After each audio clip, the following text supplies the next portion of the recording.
सुनते हैं,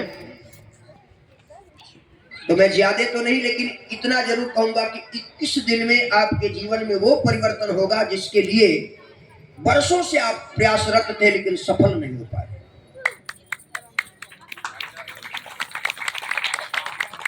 समूल रूप से आपके जीवन की सारी समस्याएं समाधान होंगी। अब उस नियम को जरा ध्यान से सुनिए।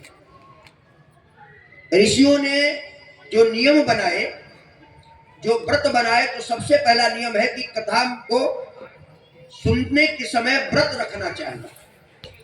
हमारी माताएं बहनें व्रत का मतलब उपवास समझती है कि बिना खाए रखना चाहिए। व्रत का मतलब होता है संकल्प। व्रत का मतलब उपवास नहीं होता है। अगर उपवास करने से कल्याण हो जाता तो जितनी माताएं बहनें बैठी हैं कम से कम 2 नवरात्रि को 18 दिन का उपवास तो करती है ना, जिसमें क्विंटलों हम क्या खा जाते हैं, कुट्टू का आटा। व्रत का शाब्दिक अर्थ है संकल्प। कथा सुनने पर अच्छा संकल्प ले। जो गलती छोड़ बैठे हैं उन्हें भगवान कहते हैं। जो गलती छोड़ बैठे हैं उन्हें भगवान कहते हैं। जो गलती कर संभल जाते उन्हें इंसान कहते हैं। जो गलती छोड़ बैठे हैं उन्हें भगवान कहते हैं। जो गलती कर संभल जाते उन्हें इंसान कहते हैं। जो गलती पर करे गलती उसे शैतान कहते हैं। जो गलती को ना समझे गलती उसे हैवान कहते हैं। पहला है नियम, व्रत लेकर के बैठे, अच्छा संकल्प। अबलो नसानी अबना न सही हो, राम कृपा भव निशा सिरानी, जागे पुण्य ना डसई हो, अबलो नसानी अबना न सही हो।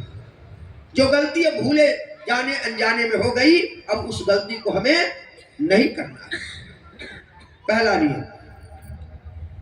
दूसरा नियम,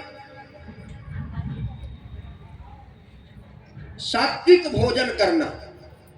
कल प्रसंग आएगा कि भोजन का कितना बड़ा प्रभाव उस व्यक्तित्व पर पड़ा जिस व्यक्तित्व ने स्वप्न में भी कोई अपराध नहीं किया था, लेकिन उस भोजन ने उनको कहां से ला करके घसीट के रख दिया। इसलिए सात्विक भोजन। आप अपने शरीर के, क्योंकि शरीर माध्यम खलु धर्म साधनम, शरीर माध्यम है। शरीर कैसे सुरक्षित रह सकता है, तभी हम कथा सुनेंगे, घर का काम करेंगे और सारे काम, संसार के काम शरीर से संभव है। इसलिए शरीर को सुरक्षित रखना है। इसलिए आप रोटी, दाल, चावल, सब्जी जो भी रुचि करता है, रुचि के अनुसार भोजन कीजिए। लहसुन प्याज का त्याग कर देना है। तीसरा नियम, कथा प्रारंभ होने से पहले अपना स्थान निश्चित कर देना है।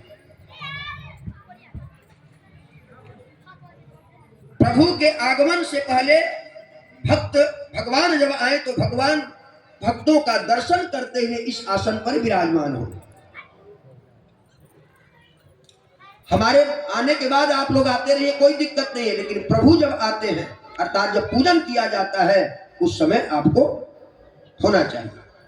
समय से अपने कार्य को संपन्न करें, विश्राम दे कार्य को और फिर आए। और चौथा सबसे पवित्र पावन नियम यह है कि जब आए और जब जाए और यहां रहे। कल मैंने एक निवेदन किया था कि कितने लोग कथा में बैठे हैं। कथा में बैठने से आपका कल्याण नहीं होगा, कथा को अपने अंदर बिठाना पड़ेगा। आपके अंदर कितनी कथा बैठ गई, कल्याण का विषय वही है। आप जो कथा सुनिए उसको चुनिए कि इसमें मेरे लायक क्या है। मैं परिवार में रहते हुए इस कथा के सूत्र को कैसे अपने जीवन में उतार सकती हूँ, जिसमें परिवार में भी कोई बाधा उत्पन्न नहीं हो और जीवन भी सुधर जाए। हम लोग क्या करते हैं, कथा सुनते हैं और वहीं से अपना आंचल झाड़ के चले जाते हैं। इसीलिए कथा का लाभ नहीं मिलता है। कथा को ध्यान से सुनना है, डूबना है उसमें।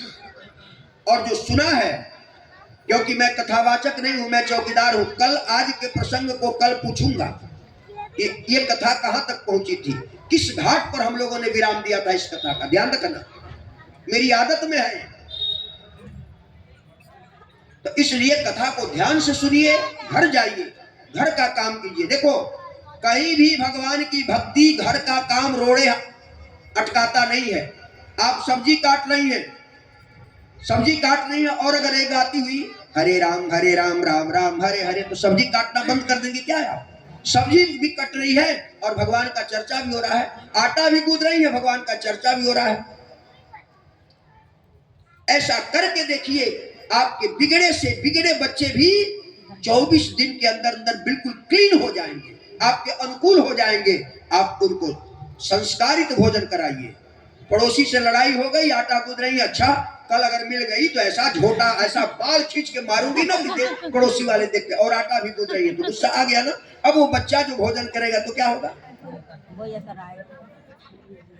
इसलिए अपने को बदलिए, कथा गौर से सुनिए, कथा में डूबिए। जब हम डूबते हैं तो मोती लेके बाहर निकलते हैं। जो समुद्र के किनारे खड़ा होकर के कल्पना के जगत में जीता है वो खाली हाथ रह जाता है।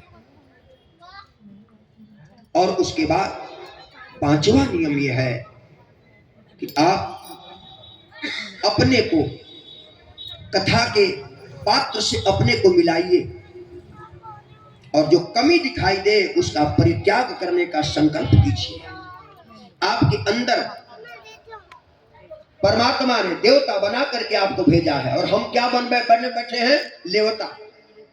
कहीं चले गए, एक लड्डू चढ़ाया और मांगने लगे भगवान से। हम भी भिखमंगे नहीं है, हम देवता हैं, हम देने वाले हैं, और देता जो है वही देवता है। हमारे अंदर देवत्व है, देवत्व का अभ्युदय होना चाहिए, क्योंकि ये मौका मिला हुआ है। उठ जाग मुसाफिर भोर भई, अब रैन कहा जो सोवत है, जो सोवत है सो खोवत है, जो जागत है। अब 3 बजे रात को सचिन भाई जगे, उनकी पत्नी जगी, तो क्या मिला? लाइव करने वाला मिला कि नहीं मिला? अगर इसी तरह जागरण हमारे जीवन में हो जाए तो परमात्मा मिलेगा कि नहीं मिलेगा? जगो, जीवन जगने का है। इसलिए अब हमको अपनी आंखों से अपनी बुराई को देखना है। बुरा जो देखन मैं चला, बुरा न मिलिया कोई, जो घर ढूंढा आपनो, मुझसो बुरा न कोई। 5वां सबसे नियम है, अब हमको अपनी आंखों से अपनी बुराई को देखना है और उस बुराई के शमन के लिए प्रयास करना है। बाकी आपके जीवन की जितनी समस्या है उस समस्या का समाधान इस कथा के माध्यम से मिलेगा। आपको 5 काम करना पड़ेगा। पहला काम कौन सा?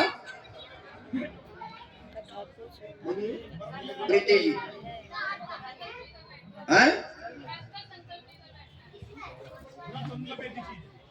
व्रत का मतलब होता है संकल्पित जीवन। कौन सा संकल्प? कि अब अपने जीवन से बुराई को हम परित्याग कर रहे हैं, अच्छा बन के। एक बनेंगे लेकिन नेक बनेंगे, ठीक है ना? ऐसा कोई व्यक्ति है जिसको ये पता नहीं कि हम कहां से बुरे हैं? हमसे अच्छा कौन जानेगा अपने आप को? जरा बताओ आप।